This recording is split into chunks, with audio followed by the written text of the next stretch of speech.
안녕하세요. 언제나 예수님처럼입니다. 오늘은 좀 무거운 얘기를 하려고 합니다. 교회를 떠난 사람들에 대한 얘기인데요. 우리는 흔히 교회를 떠난 사람들을 가나안 성도, 가나안 교인이라고 말합니다. 저는 이 말을 처음 들었을 때 왜 이분들을 가나안 성도라고 했을까라는 생각이 들었어요. 어떤 분은 이렇게 설명을 하시더라고요. 가나안을 거꾸로 하면 안 나가가 되잖아요. 교회 안 나가는 성도. 그래서 가나안 성도라고 했다는 거예요. 그런 것 같기도 하고 아닌 것 같기도 한데 어쨌든 우리에게는 아픈 이야기입니다. 우선 가나안이란 말이 나왔으니까 이 말을 생각해 보면요. 이 가나안이란 말이 성경에 나오는 지명입니다. 사실 여기에는 나쁜 의미도 있고 희망이라는 의미도 있어요. 나쁜 의미를 먼저 보면 가나안이라는 말이 성경에 처음 나왔을 때는요. 지명이 아니라 사실은 사람 이름으로 등장합니다. 창세기에 노아라는 사람이 나오죠. 노아 홍수의 그 노아입니다. 그에게는 아들이 3명이 있었어요. 셈, 함, 야벳. 여기에서 함의 아들 중 하나가 가나안입니다. 그런데 왜 이게 나쁜 의미냐? 노아의 포도주 사건 아시죠? 이 사건 때문에 함의 아들 가나안에게 저주가 내려집니다. 그래서 가나안은 저주의 의미가 되었고요. 그 자손들이 살고 있었던 지역을 성경은 가나안 땅이라고 한 겁니다. 그런데 이 저주받은 가나안 땅이요. 희망적인 의미로 바뀌는 일이 생깁니다. 창세기 12장부터 나오는데 가나안 땅이 졸지에 하나님이 아브라함에게 주시는 약속의 땅이 돼요. 그리고 그 아들 이삭, 야곱과 그의 아들들에게도 동일하게, 그리고 시간이 흘러 그의 후손들인 모세와 이스라엘 백성들에게도 동일하게 그들이 정착해서 살아갈 희망의 땅이 되었습니다. 저주의 땅이 아니라 젖과 꿀이 흐르는 땅이 된 거죠. 이런 의미로 보면 가나안 성도라는 말은요, 2가지 의미가 섞여 있다고 생각해 볼 수 있습니다. 하나는 교회를 떠난 분들을 향해서 우려하면서도 속상한 마음, 또 다른 하나는 하나님을 생각하면서 다시 돌아오기를 소망하는 마음. 가나안 성도라는 말에 속상함과 기대감이 섞여 있다 할 수 있는 거죠. 그냥 제 생각이 그렇다는 겁니다. 어쨌든 그럼 이제부터는 본격적인 얘기를 좀 해보자고요. 왜 한국교회에 가나안 성도들이 생겼을까? 이것에 대해서 지금까지 많은 분들이 얘기해 왔고 참으로 복잡스레 보이는 문제이기도 합니다. 그래도 욕먹을 각오로 조금만 풀어보겠습니다. 한국교회가요, 마치 유행처럼 자주 외치는 구호가 있습니다. 본질로 돌아가자. 성경으로 돌아가자.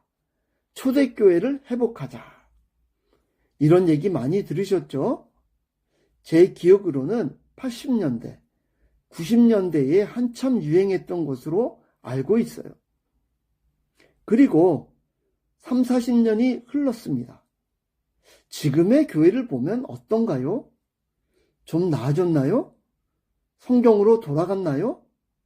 물론 그런 부분들도 있을 겁니다.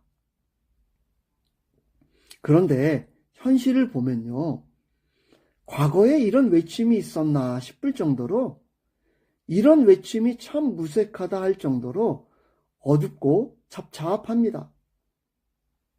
처음에 교회는 구호처럼 본질로 돌아가는 듯 했어요.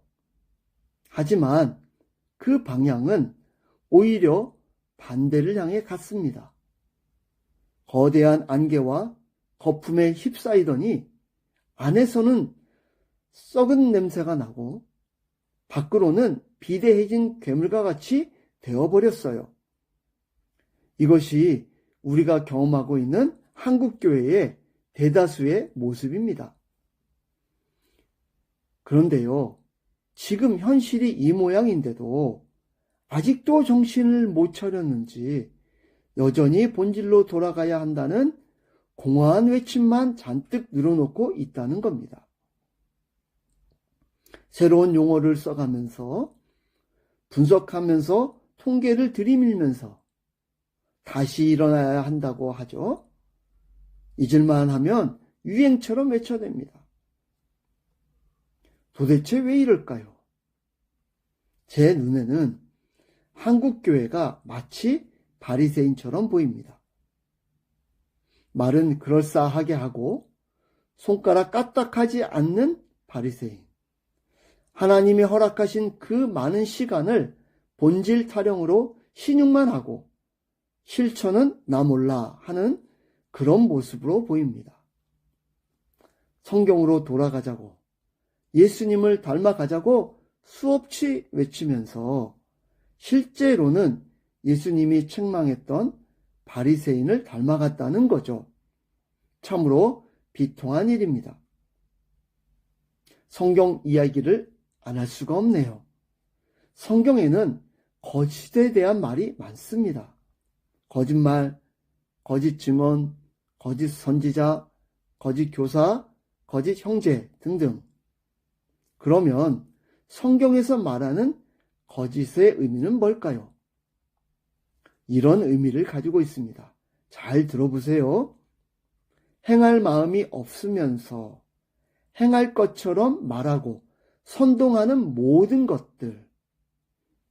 이게 거짓입니다. 물론 교회의 많은 문제들을 경험하면서 개혁의 의지 분명 있었을 겁니다. 있었겠죠. 그래서 문제 해결을 위해 뚜껑을 열어보았습니다. 아뿔싸. 이것을 해결하기 위해서는 많은 희생이 따라야 함을 알게 된 거죠. 어떤 때는 직분자들이 목사 자리든 장로 자리든 그 자리를 걸어야 했을 거고, 어떤 때는 온갖 욕을 다 뒤집어 쓰거나 교회를 떠나야 할 것을 예상해야 했을 거고, 이 외에도 여러 가지 희생을 각오해야 하는 현실에 직면했을 겁니다. 이를 어쩌지? 이래저래 고민이 많았을 거예요. 그리고는 다음과 같은 잠정적인 결론을 내렸을 겁니다. 내가 아닌 다른 사람이 해주었으면 좋겠다. 우리 교회가 아닌 다른 교회가 해줬으면 좋겠어. 이와 같은 마음을 가지고 또다시 개혁을 말하고 본질로 돌아가자고 외쳤을 겁니다. 이번에는 각자가 서로를 바라보면서 상대방에게 희생을 요구하듯이. 그러니 이런 외침은요, 요란하기만 하고 실천은 없습니다. 나는 싫고 다른 사람이 희생하기를 바라는데 무슨 실천이 있겠어요? 따라서 실천이 없으니 당연히 변화도 없습니다. 자, 변화가 없으니 교회 공동체 안에서는 여기저기 웅성웅성합니다. 그리고 서로를 바라보면서 이렇게 말합니다. 우리가 이렇게 열심히 하는데 왜 문제가 해결되지 않지? 뭐가 문제지? 그리고는 더 열심을 냈어요. 본질로 돌아가자는 구호도 더 더 거세집니다. 교회 안팎으로 구호가 적힌 현수막은 늘어납니다. 기도도 많이 합니다. 하지만 그래도 변화는 없어요. 늘어나는 것이 있다면 서로에게 암묵적으로 책임을 전가하는 부담감이죠. 네 탓이야. 네가 안 움직여서 그래. 그러자 교회 공동체가 흔들리기 시작했어요. 뭔가 돌파구를 찾아야 했을 겁니다. 불행하게도 의도했던 그렇지 않았던 간에 하나님과 거리가 있는 것이 선택되어졌어요. 교회를 세워야 한다는 논리를 들이밀면서 밀어붙인 건데 그것이 바로 희생양이었습니다. 이 모든 소란을 어느 정도 잠재우고 모든 책임을 져야 할 누군가가 또는 어떤 대상이 필요했을 겁니다. 이러한 필요 때문에 교계와 교회의 무형의 재판소가 자연스럽게 생겼어요. 마치 중세시대 로마 카톨릭 교회처럼요. 감히 이런 말을 함이 심히 마음이 아프지만 이 희생양이 누구였을까요? 대부분 교회에서 힘이 없는 자들이었을 겁니다. 교회에서 힘이 있네 얘기하는 것이 한탄스러운 일이죠. 그러나 현실의 교회는 이런 일들이 너무 많습니다. 아마도 교회에서 힘이 없는 자들은 교회 직급이 낮은 교인이나 부교육자나 전도사, 교회에 불만이 많은 교인들이었을 거예요. 어찌 되었던 간에 이런 일들은 한국 교회에 가난한 성도를 생기게 하는데 일조했음이 분명해 보입니다. 저도 한국 교회의 일원이니 이것에 대한 책임에서 벗어날 수 없어요. 하지만 누구의 잘못도 아니고 모두가 짊어져야 할 부분입니다. 회개는 잘못을 시인하는 데 그치는 것이 아니죠.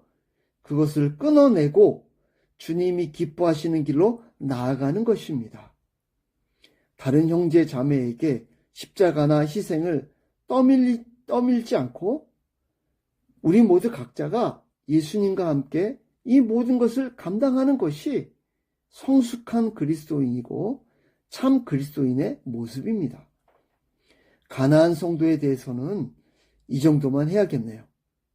언제나 예수님처럼 살고 그런 예수 공동체가 되길 소망하며 다음에 더 좋은 영상으로 뵙겠습니다. 샬롬.